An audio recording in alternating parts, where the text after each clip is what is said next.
BJP भड़क उठी है, तो बीजेपी नेताओं ने भी कांग्रेस से तीखे सवाल पूछ डाले हैं। ये रिपोर्ट आपको दिखाते हैं।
Our foreign policy, according to me, must first focus on our neighborhood.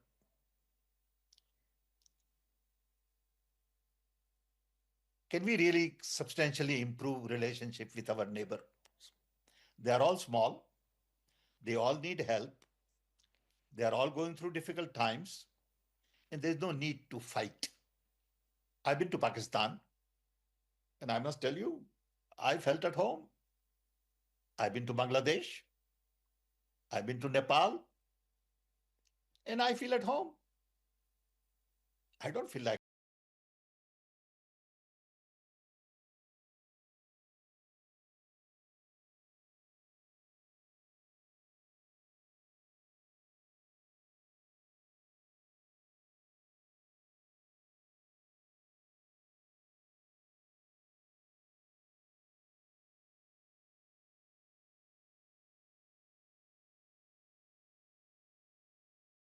त्रोदा का ये जो अथाह प्रेम है और आतंकवादी की खेप भेजने वाले देश जिसके हाथ भारत की सेना और भारत के निर्दोष नागरिकों के हाथों से रंगे हैं, उन्हें घर जैसा लगता है। ये मानसिक दिवालियापन है। वो गुरु नंबरी चेला 10 नंबरी। अब ये सैम साहब किसके गुरु हैं ये सबको मालूम है। और ये जो गुरु नहीं बल्कि यहाँ पर जो उनके चेले हैं उनके ये गुरु घंटाल हैं। और जिस तरह से इनके गुरु जो है वो भारत विरोधी ताकतों के सुर में सुर मिलाते हुए दिखते हैं, ये कोई नई बात नहीं है। उस व्यक्ति को जो पिछले 35 साल से कांग्रेस को दिशा दे रहा है, उस व्यक्ति को पाकिस्तान घर जैसा लगता है। अर्थात राहुल गांधी को कांग्रेस पाकिस्तान घर जैसा लगता है। सोनिया गांधी जी को और प्रियंका गांधी जी को पाकिस्तान घर जैसा लगता है। हमें तो घर जैसा नहीं लगता, हमें तो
तो हमेशा अखंड भारत करती रहती है, तो कोई और बोल देता है अखंड भारत तो इन्हें दिक्कत है। तो आरएसएस को कहिए अखंड भारत के खिलाफ बोलें कि नहीं, हम अखंड भारत के खिलाफ हैं।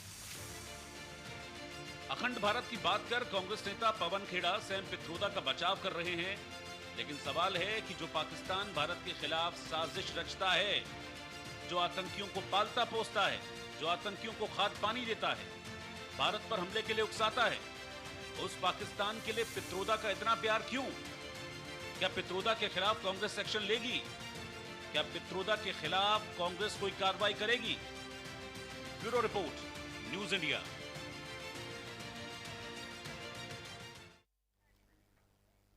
आगे बढ़ते हुए आपको बताएं, जहां दिल्ली में बीजेपी सांसद बृजमोहन अग्रवाल से हमारे संवाददाता पंकज वानखेड़े ने कई अहम और बड़े मुद्दों पर बातचीत की है। सुनिए।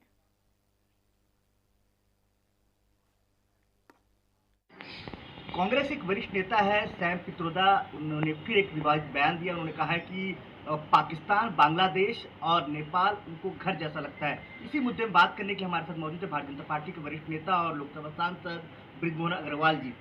सर, सैम पित्रोदा का एक और नया बयान आया है, वो कह रहे हैं कि पाकिस्तान, नेपाल और बांग्लादेश उनको घर जैसा लगता है। सैम पित्रोदा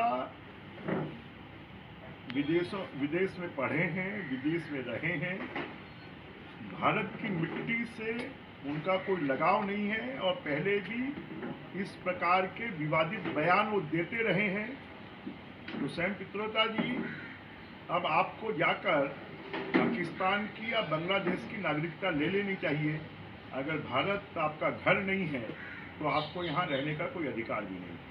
सर, राहुल गांधी का एक पोस्ट आया है। राहुल गांधी कहीं ना कहीं जेएनजीओ के थ्रू एक मैसेज देने की कोशिश कर रहे हैं कि देश में डर का माहौल बनाने की कोशिश कर रहे हैं। इस ट्वीट को आप किस तरह देखते हैं? राहुल गांधी ये खुद डरे हुए हैं। उनको लगता है कि 3 चुनावों में देश की जनता ने नकार दिया है, देश के अधिकांश राज्यों की जनता ने नकार दिया है और आज डूसू का जो रिजल्ट आया है उसमें भी देशभक्त नौजवानों ने उनको नकार दिया है। और ये सिर्फ उनका सपना है कि भारत में भी जेएनजी सड़कों पर आए, वो कभी नहीं होगा, क्योंकि भारत के युवा जो हैं वो देशभक्त हैं, वो राष्ट्रभक्त हैं, वो तरक्की पसंद हैं। और मोदी जी के 11 साल के शासनकाल में जो काम किए गए हैं युवाओं के लिए, जितनी विश्वविद्यालय खोली गई हैं, जितनी IITs खोली गई हैं, जितनी मेडिकल की सीटें बढ़ाई गई हैं, जितने महाविद्यालय खोले गए हैं, और अब तो लगभग 2.5 करोड़ लोगों को इंटर्नशिप के माध्यम से मिनिमम 25,000 से 50,000 रुपए तक उनको काम मिलेगा। तो जेएनजी को मोदी जी पर विश्वास है, वो राहुल गांधी के बहकावे में नहीं आने वाले हैं।